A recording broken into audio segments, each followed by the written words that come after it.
Before we let these guys go, we just to show our appreciation for them. It is not easy to be an upcoming sixth grader and stand or sit in front of teachers and talk about anything, much less circles and feelings and stuff like that. So I just want to give them a round of applause for.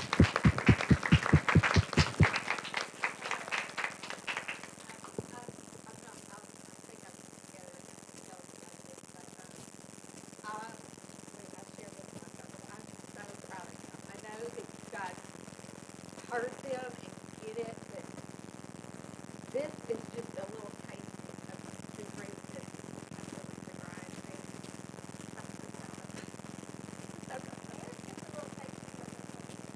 yeah, yeah,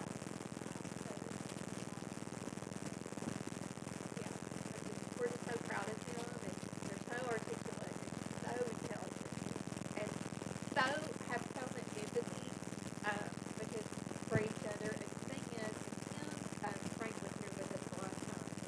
What I think is one of the most important things for you to know is that the purpose of circles is not just to have one. It's not about, oh, okay, well, we're just going to do this and we're going to get in a circle and we're going to. It's not about that. It's about teaching them how to use interpersonal skills.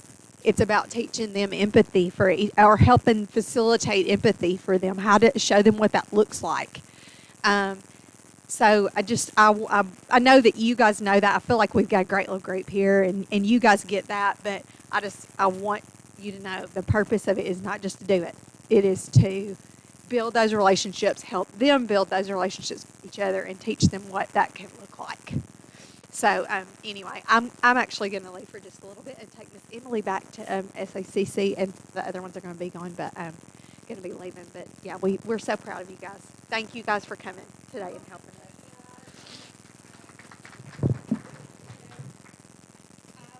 I think we all hate that our year got cut short.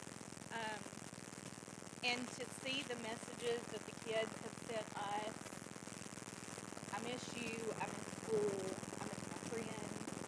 Like, this was probably, in my 20 years of teaching, probably one of the closest knit group of kids that we have had. Um, and we hope that we can continue to push them sixth grade, and I'm sure the younger grades do the same.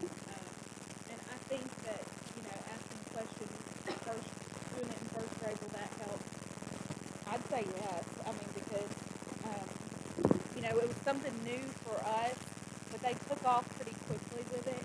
And I do think that it would help them build, keep those relationships with each other to hopefully forego some of the pot stirring that goes on as they get a little bit older. So, all right, guys. Thank you. If y'all, if it's been a time for you,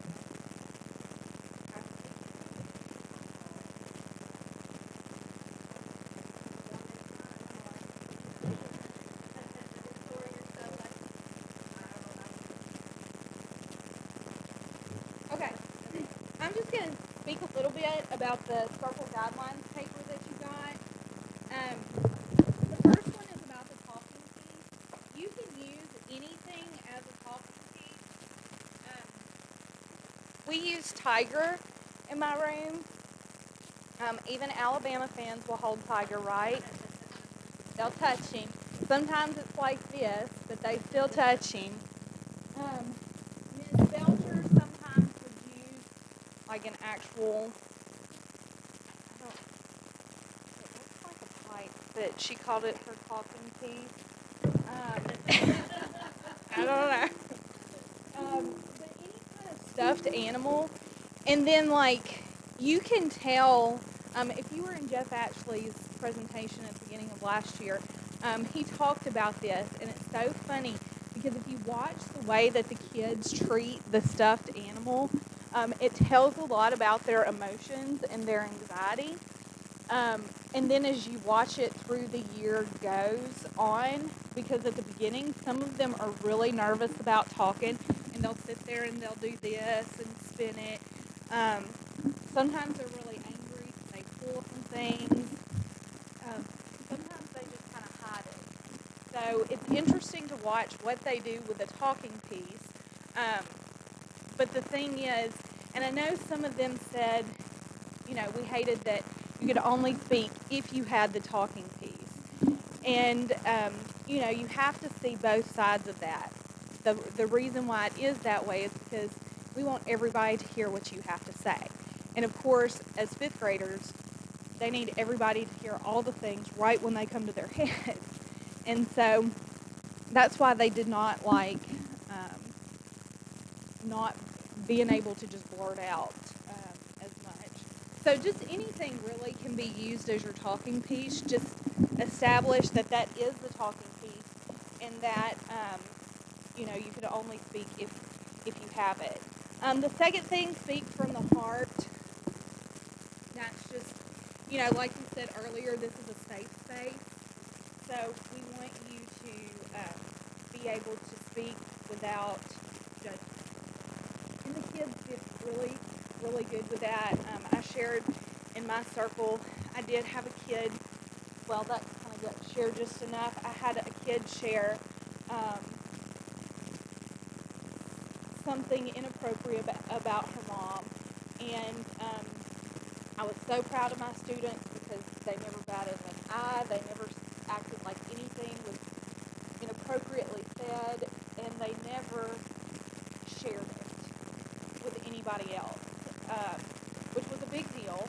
And of course, after that, I talked with her. I said, those are things that, you and I should be having a conversation about. Your mom probably doesn't want you sharing those things with everybody. And she was like, but Miss Smith, it made her a better person, and she learned from them. So, she didn't see it the same way that I did.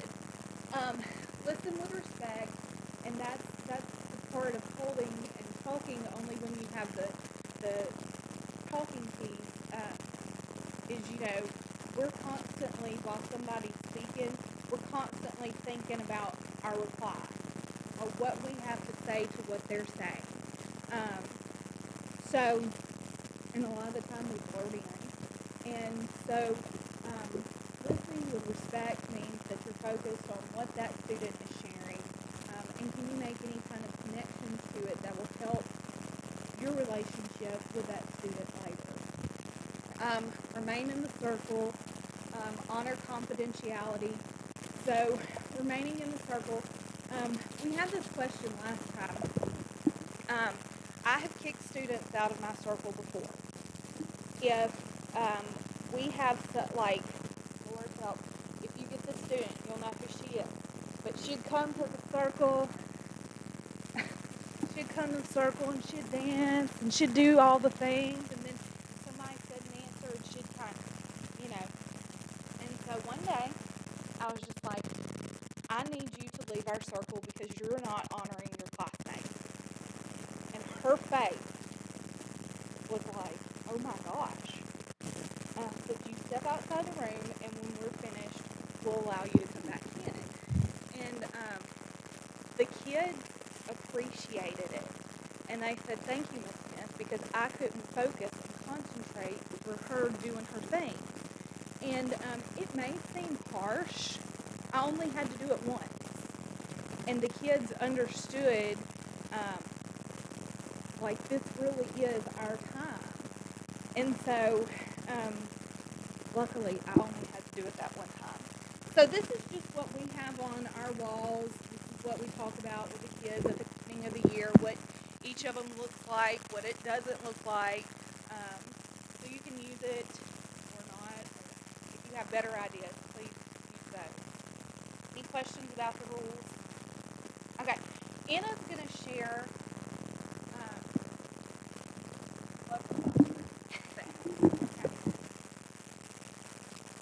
Okay, so just a little background on me. Pretty much everybody in my family is like a teacher, so it's like when I'm doing something, I'll be like, oh, hey, I'm doing this, and it's like everybody's like, hey, here's this idea. So my sister Lisa teaches in kindergarten at Byers Dowdy, and when we were putting this together, we realized the importance of discussing lower grades because it does look different in lower grades than it does in our experience with 5th grade. So she kind of gave me some ideas on how like your rules might look in the lower grades and how you might incorporate different vocabulary and things like that. So that's kind of what I'm going to get into. So the first thing is the lower grade. Who is a lower grade teacher in here? Okay, I just want to know like who I'm like, talking to. Y'all are so crucial to this because you're building that foundation. So like we started in 5th grade. That's when we started their foundation and building what a circle was and all of that. But y'all are so crucial because y'all are not only building their social skills, you're building their speaking skills. There's so many different things that you're working on with this collaboration in circle time. So by the time your group gets up to us in 5th grade, they're going to be pros at this, and they're going to know each other better. They're going to be more confident and feel better sharing things with each other. So it kind of makes it a little bit easier on us. So you guys have a different routine than we do in the upper grade. So y'all have the same class all day. So you kind of have more flexible time to work with on when you want to do your circles. So we did ours, like we had talked about, Monday and Friday, and then now we're going to be doing them every day in the mornings. Y'all can use whatever time works best for you. So you could do it after recess, you could do it before recess, or, just whatever's convenient. But we just kind of liked the opening and the closing because we felt like that would just kind of open more opportunity for different types of questions. Let's see. Also, she just talked about the rules, but in lower grades, you might see that you need something more specific or different wordage there, vocabulary, that is a little bit more student friendly for the lower grades. So feel free to play around with those and see what best fits your classroom. And again, with lower grades, you're going to have to model. So do not expect your circles to go perfect the first time, the second time, or even, the 15th time. It's something that you constantly have to work on, and you can go back and revisit your rules and revisit your expectations and model for them as you need to, and they'll get the hang of it over time. So I wanted to share my experience with circles, just talking about that. My teacher friends, my teammates, we'd come in from having circles and we'd all come together and be talking about it, and they'd be telling all these stories about all these great conversations and all these wonderful things that they had shared, and I'm sitting there and I'm like, God, my kids argued the whole time, so I really, really had to work with my kids on respect, respecting each other and being able to communicate freely with each other and listening and just focusing on each other and being emotional and speaking that way. My kids were very different. I feel like I had a very different group my other teacher friends had. So I had to really, really be persistent with mine and just keep pushing it. And there were times where I did get frustrated because I was like, oh my gosh, the whole point of this is to be building community, and you guys just fight all the time. So it took time for me. So do not get frustrated and do not give up on it, because by the end of this, so what was it, February, by the end of that, they were good with it. They were respecting each other. It took a long time, but my classroom community has totally changed. So just stick with it, and it's going to look different for each group that you have. One year, you might be like Miss Smith, and it's like you've got kids crying and, really connecting and, being best friends afterwards. Or you might be like me, and you just got there at the very end of the year to where you felt like you had built that community and that confidentiality and that respect. So it might take some time, okay? So that's kind of what I wanted. It kind of went along with that, so I kind of wanted to address my story there. All right, so another big thing my sister had talked about was vocabulary. So obviously a kindergartner, a pre-K student, or a first grade student isn't going to come in knowing the word empathy or anxious or worried. They just know they feel bad, they feel good, okay? So we kind of felt like this was a good way to introduce vocabulary first. So instead of just getting into the circle and being like, tell me how you're feeling today, you're probably going to have to pre-teach vocabulary ahead of time. So your first circles might be asking simple questions like, what's your favorite color? But then also pulling in some pre-teaching of vocabulary that you're going to want to use throughout the year, okay? Also, you're probably going to want to, instead of just telling them what the word is, maybe you can use a book to describe it. You could read them a book in the circle. Like we said, circles can look totally different. So you can read a book and discuss it. That can be your circle for the day if you want to. You can share personal stories of when you felt anxious or worried. Or you can have students share their stories. And also you can make it fun by playing games or having them act out different emotions. A lot of times in the lower grades you're discussing weather and things like that, so you could also pull in vocabulary from different subjects. Okay, this looks like a lot, but this is an emotion and feeling wheel. So this would be something for upper grades. You can find this, just Google emotion feeling wheel, and it's really cool. Use that pointer thing. Okay, so like here you have your basic emotions. So you have anger, sadness, surprise, joy, love, and fear. Okay, well you notice they branch off. So like for us, a lot of times we can describe how we feel with detail, but a kindergartner might not understand that their bad feeling that they have is anger. Okay, but not only is it just anger, but it could be rage, it could be envy, it could be disgust. There's lots of different words that fall under that anger umbrella. Okay, so really kind of digging into this kind of gives you some ideas for upper grades on different words and vocabulary that you could teach as well. So upper grades need different vocabulary taught. They might not know that if you feel blissful, that you're joyous or happy. Okay, so that's a good way to pull in the vocabulary. Now for lower grades, it might look something like this. So instead of saying I feel mad, you could have them use one of those words and teach those as well. Okay, so it's just an easier way to bring in that vocabulary and broaden and have them be able to understand better how they're actually feeling. Yeah, they're feeling bad, but are they feeling jealous of someone? Or are they feeling aggressive? Are they feeling frustrated? That kind of helps you get a better idea of actually how they're feeling. Another thing was a concern was that younger students have trouble actually getting their thoughts out and not just copying what everybody else says. Okay?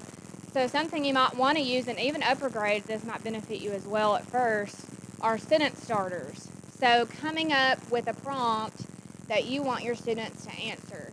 So one way that you could even do it to kind of prevent them from copying was if you have a journal of some kind, their morning work could be they come in and answer that prompt, however best fits what your students are able to do. So you might say a time I felt guilty was when, and maybe you'd already talked about what guilty means, okay? And then they could respond to that in their journal. Then when you come in for circle time, maybe before recess or wherever you fit it into your schedule, then they'll come in and they can discuss that. So that might actually help cut back on time a little bit too, because they've had that time to think about ahead of time what they want to talk about. Because a lot of times when we go into something not really knowing what we're going to say, we ramble. So if they've already prepared their answer, that might help them kind of cut back on their time and be able to organize their thoughts better.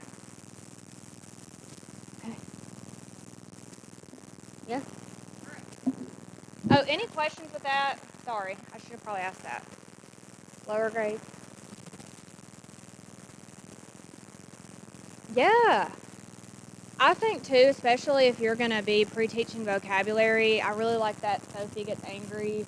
So any way that you can pull in a book that you feel like can show even better, and you can talk about the range of emotions, because like I said, a lot of times they don't know how to explain how they're actually feeling. They feel a certain way and they can't put it into words. And sometimes if we don't understand how they're feeling, we can't help them. So a book would be good, and then y'all can just discuss different things, and you can ask them questions. They could have a prompt that they could answer at the end of the circle, and that could be a check-in for you, or just however you feel like it fits best for your class. Uh-huh. Should I show this? Or are we gonna wait?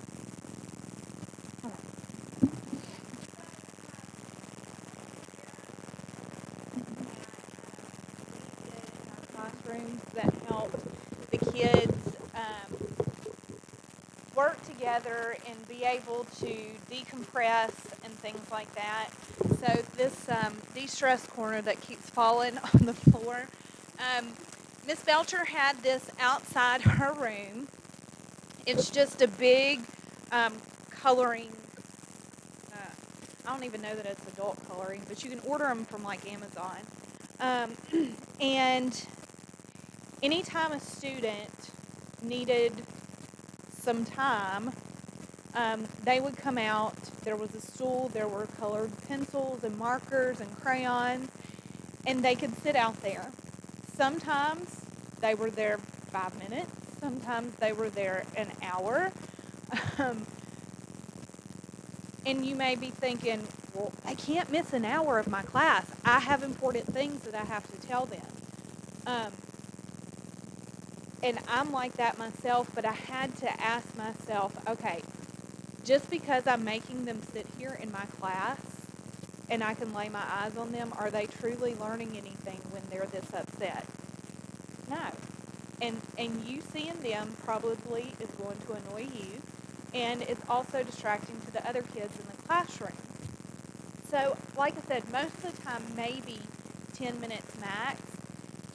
And then sometimes it would be longer, and one of us, um, who wasn't necessarily involved in whatever incident it was, would go out there and just sit and color with a kid. Sometimes they'd talk to us. Sometimes they'd just sit, color with us. Um, but it gave them that time to decompress, and we had a couple of kids who needed that, and you know, it worked well with them. Yeah. We had one boy that he was very explosive, and it would just come out of nowhere. Like most of the time, sometimes you can tell, they'll kind of start to show signs and things like that. But with him, it would just something would just set him off, and he would just explode. He used that all the time. So when he would have, when he would explode like that, we'd be like, okay, let's come together. We're gonna go take a breath, go out here, and he would sit and color. One of us might go out, like she said, and color with him and talk to him and talk him through those emotions and that situation and help him decompress. But for students like that, that can be a big deal. And like she was saying about with time, a lot of times we're like, oh my gosh, no, like I have to have them in here. I have to meet, this time. They don't have a lot of time with me. What am I going to do? But if they're already in that situation, they're not going to be able to focus and they're just going to disrupt your class anyways. So it's better just to take that time and continue to build that relationship and make them feel comfortable with you. And then hopefully those things don't happen as often. You're just willing to take the time to meet with them ahead of time and help them work for those things. Mary had these, like the peace corner, clean the calm down corner, things like that. This is basically what it is. And it's just a time to reset yourself. I mean, I have to admit, there were a few days in math class, I went to the bathroom and reset myself. And there may have been tears involved. Because I was like, oh my gosh, if I don't walk away from this right now, like I'm gonna wind up crying in front of them, because it's math. And so, we as adults need that too. So it's just logical for us to know that kids need it as well.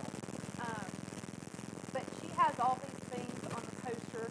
We're gonna let y'all in just a second have a little break and come around and look at the things.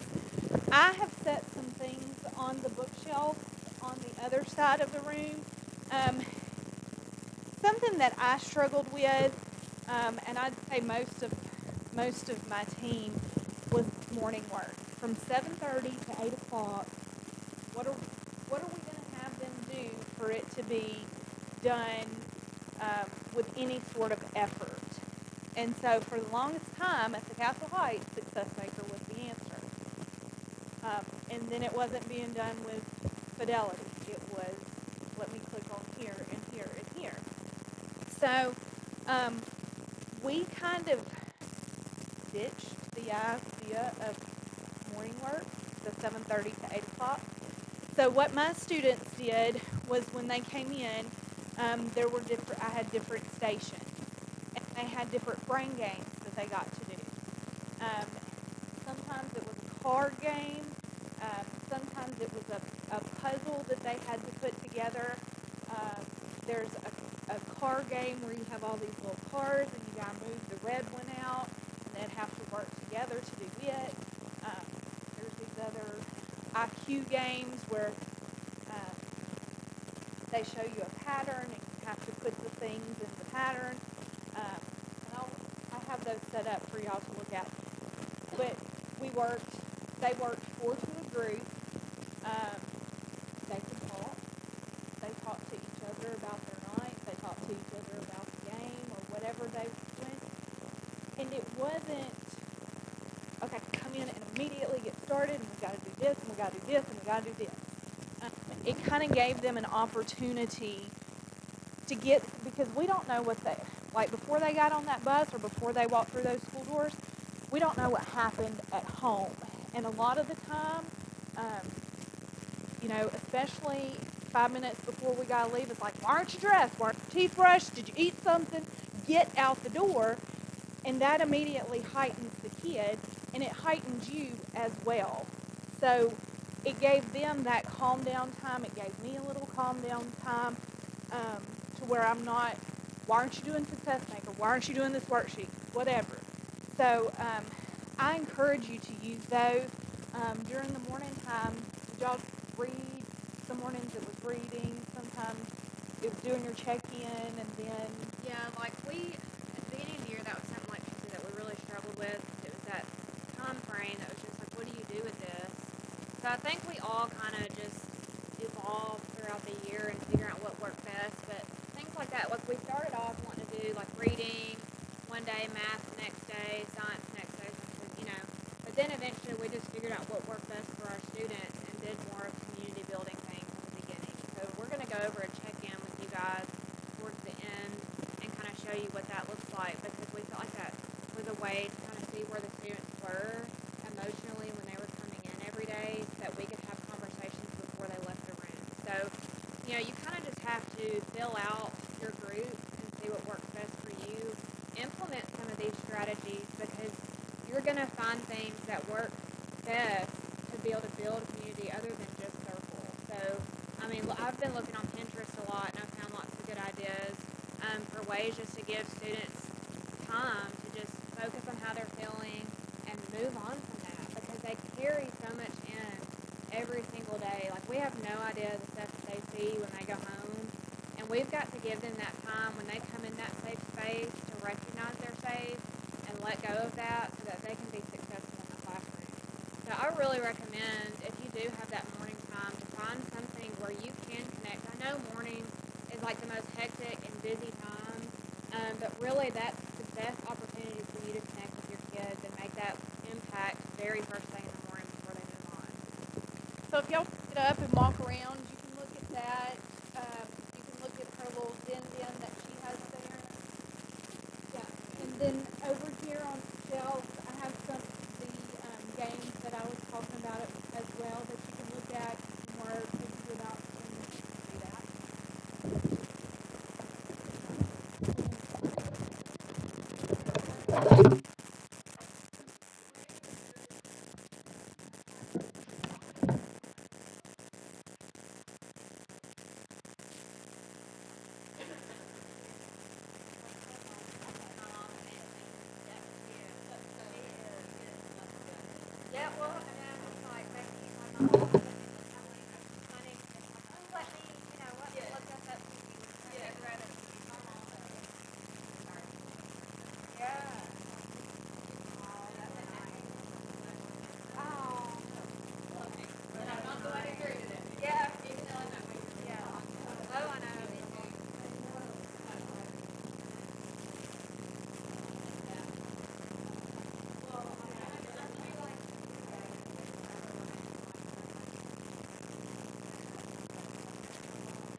situations in their life, both aspects, women and sex, and they're the ones that they don't talk at all in the first place. I think that every student has the right to deserve the opportunity to experience school life. I think it's a chance to connect with your kids. It gives the students a voice, which I think so many of our kids don't feel like they have a voice. And somebody said it earlier in the circle, you're students that speak a lot of times, you get to know them, they want you to know them. And then there's other kids that just can fall to the back. And as a teacher, you try to reach all of them. But if you're a class of 30, 35, some of our teachers have, you can't get to every kid. We spend all day teaching our kids about math, science, and English, but at no point outside of circularity do you teach them how to like be humans, like humanity, how to talk to one another, how to connect to one another, how to listen to one another. Now, we have to really talk to them, but now, since we talked to those that we thought, we said, yes, sorry. So now we have almost three glasses, so we do all the photos down to us, to our store, we don't say anything, and then we talk to them. My teachers have principals that as well. And all the teachers, I also mentioned this in the circle, but in regards to the pain that I see on the student side, that's something that a teacher may not see. They've got classrooms full of 31 students. If the relationships are not there, the groundwork is not there, then there could be an offense occurring. So that really makes me think, am I simply a disciplinary system? With survival, in my class, when we go back to class, always talking about me, how I love you, and stuff like, well, from the beginning of the year, they were nervous, they're like, oh no, I'm not in dress code, I forgot the wrong shoes, they were freaking out, and now they're like, oh, these are guys, like, oh no, I'll do this, and they're really excited. It can't continue to be so much of a violation of rules. It has to be a violation of the place. We have to get our mindset back correct. So many times we want to go to ISS, we want to go to ICE, we want to fix the situation. And I think sometimes just giving them a platform and voice to express themselves is a situation. This was our first teacher circle, and for me, it was so good to see how other teachers see circle. I have used it to really build relationships with my students, and like into me, and also the same themselves. To me, circle is classes come in and for me having to I think really interesting to hear various teachers talk about their experiences and realize that we've all kind of had the same experiences. I think that kind of speaks to what circle is about. So they said, I'm all year to get to the circle, and I was like, oh, we really talk a lot, like I build relationships. So it's like, I'm going to be trying to get yourself with circle mind of the class, with the circle time, and type in and I just started to do revisiting it. I honestly, because I needed it, because I have to listen to my course and I'm class management problems. that tells me that what we're doing is we want to do it. But then they say things like, you've been a really good role model, you taught me how to be myself, you taught me how to not care what other people think. I had one of them say that kind of like their school father. And then there was a student that was shot, that was a torn student, and then postpartum happened. And I had kids coming to me sad and asking questions that I wasn't able to answer. And I realized I needed a place to help my kids with what they were doing outside of my classroom. they make each other cry and they hug afterwards. They become closer. And once that they do that for me, they see the person and they appreciate and say that you've been in their shoes, then I kind of sit one of my kids to listen to you. You don't really realize the impact that you have on students sometimes until they have that platform to say it. And for me, it was just kind of like that moment that was justification, I would say. Like, this is where I'm supposed to be looking to realize. I'm going to close with this. The life circle, so that gets in this way. We talk about change all the time. How are we going to create and make better young men and young women for the future? But we as students, giving our students support, keeping positivity in their lives, connecting, keeping students and students, students and principals. I think every school district deserves an opportunity. Thank you all so much for sharing this voice. I think it was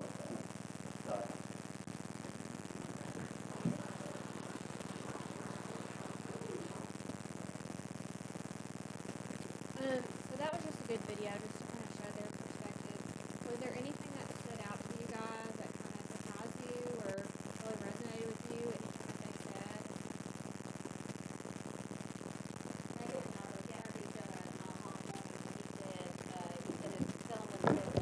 Well, then the principal said it wasn't about, it wasn't always about discipline. It didn't always have to be about discipline for him. And what that resonated with me because, my husband's an administrator, and I remember distinctly, he was at Lebanon High School for 1 year. And the thing that he said he missed the most about that was having a relationship with those students. He said, all I did was discipline all the time. It was like a discipline factory for him there. And he vowed when he, went to an elementary school, it wasn't going to be like that for him. He was going to find ways to build relationships with those students. So I would encourage you to invite your guidance counselor, invite your principal, invite people that need to you need to bridge that relationship for them. Do that. And I did, that really resonated with me. I think it's great that it's not about repairing the rules, it's about repairing relationships. And that's exactly what you're doing. It's about repairing relationships, whether it be with you or with a fellow student or whatever the situation could be. That's what restorative practices, which circles are a part of, is about. So. And that kind of goes back to like my story with circles. It just took a lot to get my students to understand that, and that's why it was so important for me to keep being persistent and keep re-going over those expectations and those rules, is because that's what we were working to build. We were building that relationship, building that community. My students were high poverty students. They would ride the bus in together. They'd already be in a fight before they got to my classroom. They were going home on the same bus every day, fighting. Then they'd fight in their neighborhood. It was just constantly argumentative behavior, and you're going to have groups like that. But like they're saying, you've got to focus on the relationship part of it and not the rules part of it. And that's why mine, by the end of it, I was so excited to see how successful it was, even though it took me a little bit longer. Because I had a lot of baggage to work through. There were things that had happened before they even came to my classroom. So when you have groups like that, you just got to push through, and I promise you it's worth it. And just focus on those main things that you're building those relationships with your families. Karina's going to go into talking about how this influences our. Okay, so Mary said at the beginning, I went to Mr. Pig, and I was like, we have to have some time to be able to do this. Our homeroom was not our first block, so he said, I'm going to give you 9 weeks, and let's see what the data shows after that first 9 weeks to determine if we can still take that 15 minutes on a Monday and a Friday. And we're like, okay, let's, fingers crossed, let's hope this works. So this information is our DAR. That's our, I think everybody uses them. So this is for the entire school at the top. And I know that some of the other grade levels were using circles. Some, I don't think they were doing it as much and consistently. Yes, as we were. I love that word. I'd already used it once. I didn't want to use it again. So the same kids that we had in 2018-19, from that year to the next, our DAR percentage dropped 37%. We also had a loss of students that had ISS days or OSS, and then we also had a drop in bus DARs, which we were doing something different as a school where the bus that didn't have a write-up or had the fewest write-ups, they got some treat or something. But then when you look at just our 5th graders, from their 4th grade year to their 5th grade year, we had an additional 10 students, and anytime you have new students, that brings in new dynamics. Our DARs went from 39 to 20. And out of those 20 DARs, that was from 11 students. So some of them were repeat offenders. And our ISS days dropped from 18 to 12, and I think those were for maybe just one or two students. It wasn't, multiple students. And then our bus write-ups dropped 63%, which this year we implemented the aids on the bus and things like that, which helped as well. But we also saw those aids as using that time to build a relationship with those students. So, all right, that was good. So then we started looking at academic data. So we've always been told if your students feel like you have a vested interest in you or them, they're going to work harder for you. And we saw that. And so same group of kids, 4th grade to 5th grade, reading on grade level went up. But those benchmark tests is where it really showed for ELA and math. In 5th grade, some of you have sat on the formative assessment team. Like, part of your job is to make those tests hard, so when it comes time for state testing, they're like, oh, this is a breeze. But we saw an increase in their benchmark data as well. And we just had to say, is this because of those, like, they know that we are, totally in for them. And I think that most of us felt that that had a lot to do with it. Now, we bribed them a little bit with some things. I spent a lot of money at Sonic, but it was because I already had those relationships with those students that I was willing to do those things. Because I wanted them to be successful, and I wanted to see that them themselves could see how successful they could be. So it was, after the first 9 weeks, Mr. Pig was like, well, ladies, it looks like it's working, let's keep it up. And so we had a few ups and downs where we may not have shown as much growth, or it might have dropped down a little bit. Something about that 18-week benchmark gets, right at Christmas, gets everybody. But fortunately for us, he saw that it was making a difference in our students, their behavior, their office referrals, their academic ability, that he let us continue to do that. And like I said, this year he has built in that time for us to do circles on a daily basis. Alright. So we had the data to back us up, and another part of that is the circles are regular circles. They're vocabulary and they're expressive nature.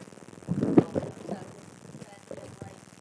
Alright, so I'm going to talk to you quickly about types of circles that there are. There are two main types that we're going to talk about today. There's community building circles, which is where you're going to start out, and then after you establish those relationships, you're going to move on to the restorative justice circles. That's the circles that are response to harm, and they're for problem solving.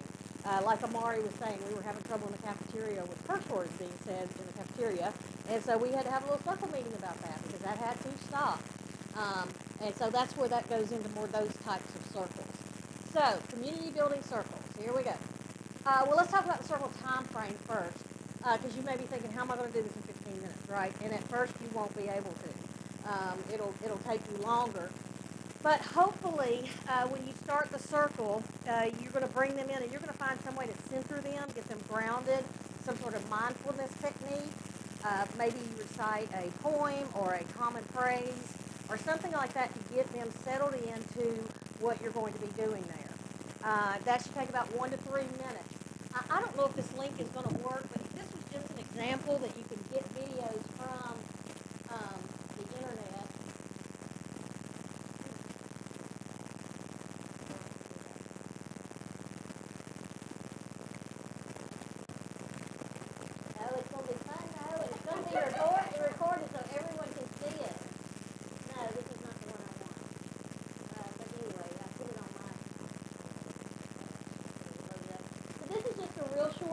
know, and this is where your distance learning can come in.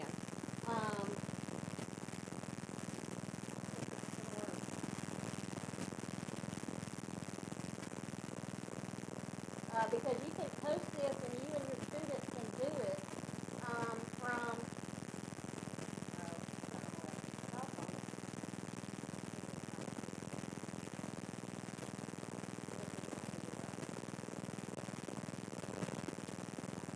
Oh, okay.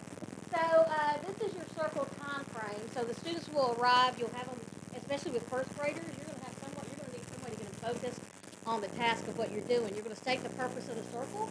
For that one case for us, it was cursing at lunch. We're using bad manners at lunch. You're going to talk about the circle guidelines and the circle rules and the agreements that you have. And then the next part is going to be the. Don't worry about it, Katrina, because I'm going to lose my train of thought. The next part is going to be the talking pieces, and we'll go over some of those examples for you with that in just a minute. See, it's on my Google Drive, not yours. So I guess that's the trouble we're having. Apparently, it's John's Google Drive. Yeah. Then you're going to have your core activity. Then you need to have a closure. You always need to have a closure with your circle and to round it out, and then close the circle. Now, I say this to tell you that when we started out the school year last year, I set in on one of the first circles. I set in on a restorative circle, and I wasn't familiar enough with them to do one on my own. So Mr. Pig, Michael Pig, was doing one with the student who was on that document there and ended up in alternative school. So he was most of those DARs probably. But we came in and we sat down, and Mr. Pig was all about his handbook. He had his notes. He was following the script. And we got into this. This thing lasted and the kid was participating. We asked him all the questions. Who did you harm? How did you think that made them feel? How can you make this right? And I mean, it was like 25, 30 minutes into this thing, and I'm sitting there and I'm learning about it. And so at the end, you'll learn about this, but the students decide what their consequence will be. And at the end, you have this closure. And of course, Mr. Pig said to the student, he said, so what do you think about this process? And the student, did the usual hair toss, and he said, I really don't know what just happened. So that's going to happen to you. You may spend 25 minutes talking till you're blue in the face to a student, and then they may say to you, I have no idea what's going on.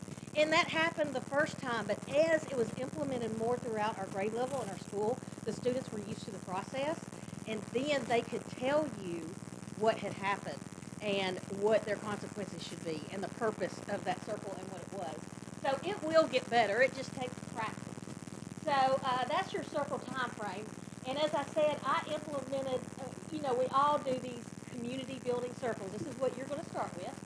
The purpose is to establish trust with students and to provide the time and opportunity to fully show up to experience being heard and seen. And this is what you heard the students say over and over again. They'd like to sit there for 30 minutes and talk, because how often do they have that privilege? How often do they have the stage that they have a talking piece and nobody else is allowed to say a word while I'm talking? So they really love this because they do feel like they're being heard. So that probably is the hardest part, is letting them be heard without it taking hours and hours. So that's going to be a challenge for you. So here's something that I already talked about, was this welcome circle. Whenever I had a new student, that day, we did not waste any time. We didn't put it off. We implemented them right into the circle, and we told them the expectations for the classroom, what we did accept, what we did not accept, what would help them be successful in our room, what wouldn't be successful, making fun of people, things like that. Just was something that was not tolerated. And that's where that repair to relationship comes in, because if they did break that rule, they had the relationship they had to repair, and they felt bad about it.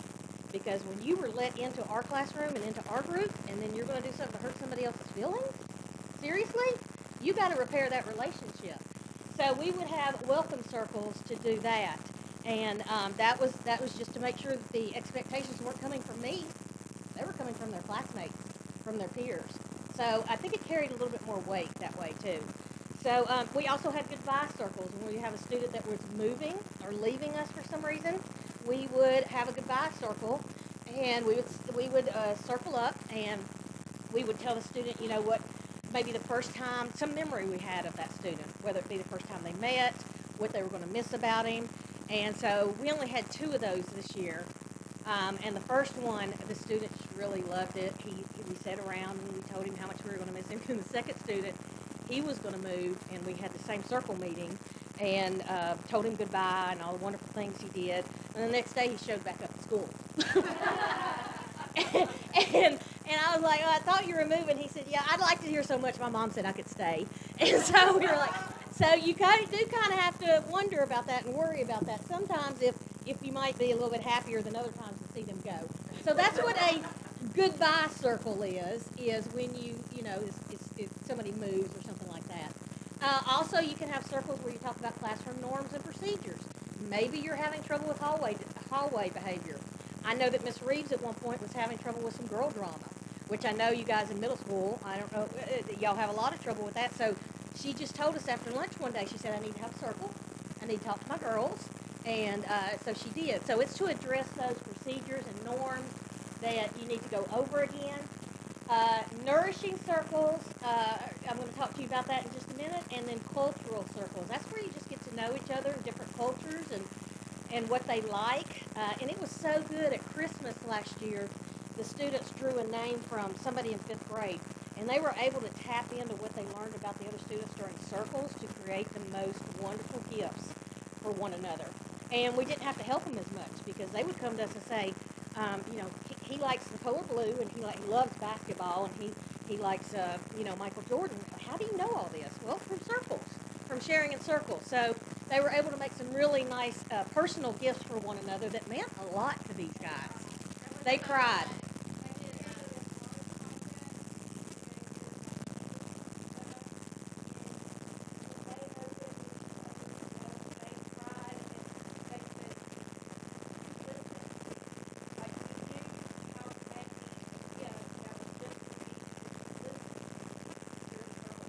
Yeah. And even if they weren't in the same circle with them, they went to a friend that was in that homeroom and said, hey, what has Amari been saying he likes and what does he do? And then somebody else could tell them what Amari likes and everything. So that was a really positive thing.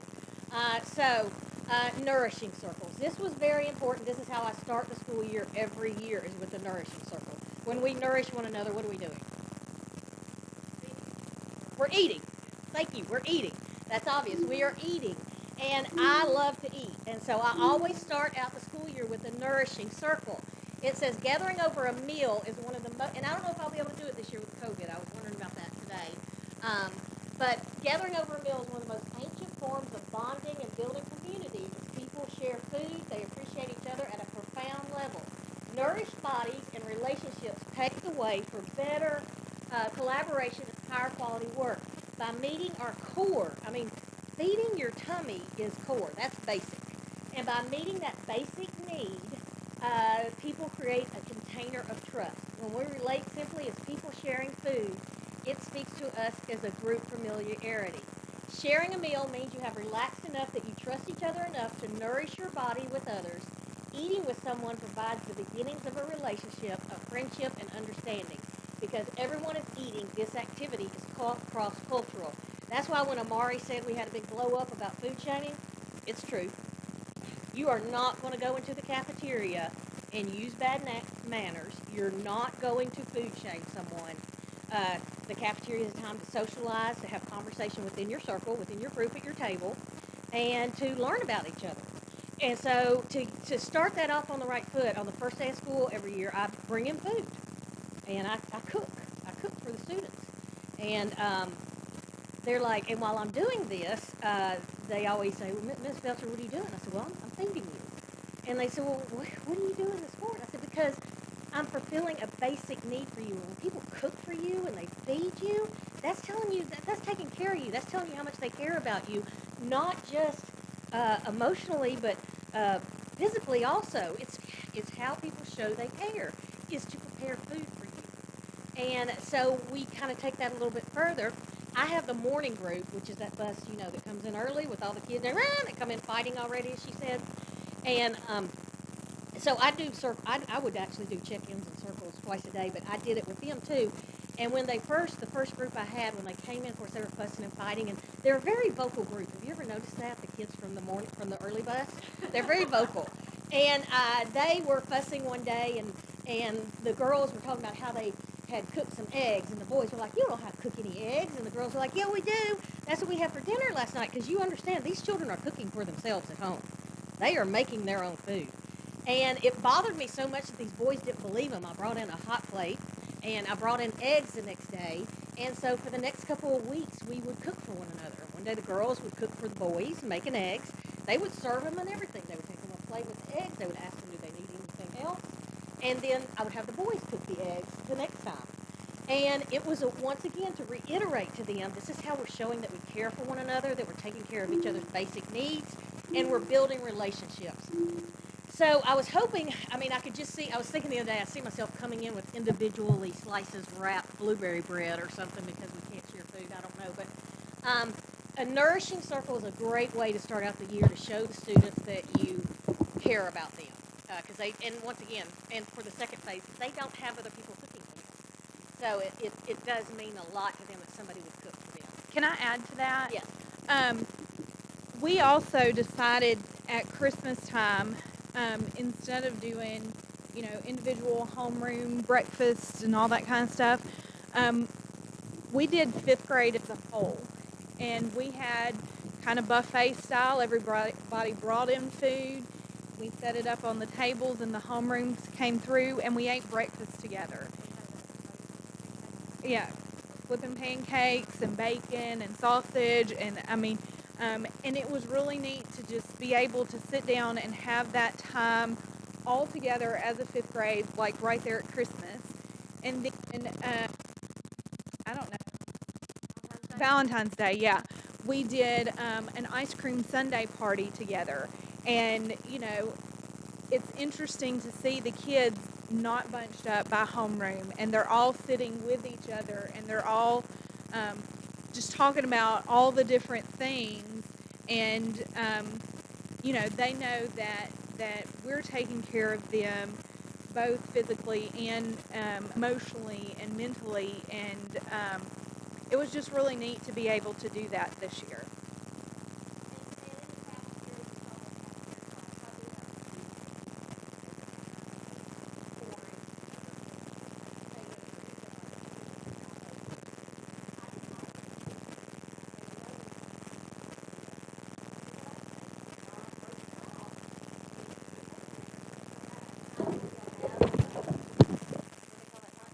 Silent lunch or whatever ability of your schools, but I do. And once they come back, they usually don't go back to isolation. Sometimes they do, but they usually want to stay at the table with the students. So, there's your way. So the other important circle is the one, once you build these relationships, you have a big problem that pops up, and that's your restorative justice circle. And Sabrina's going to talk to you about that. That's repairing the relationship. Oh, okay.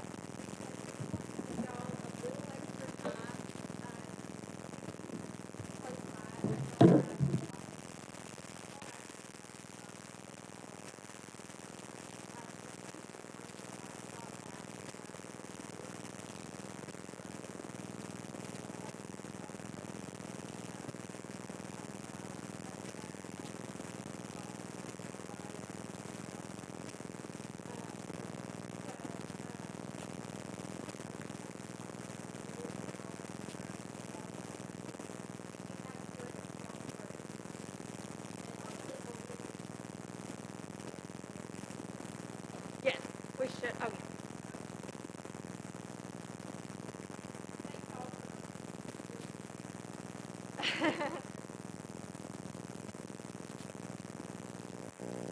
Our other group was a little rowdier.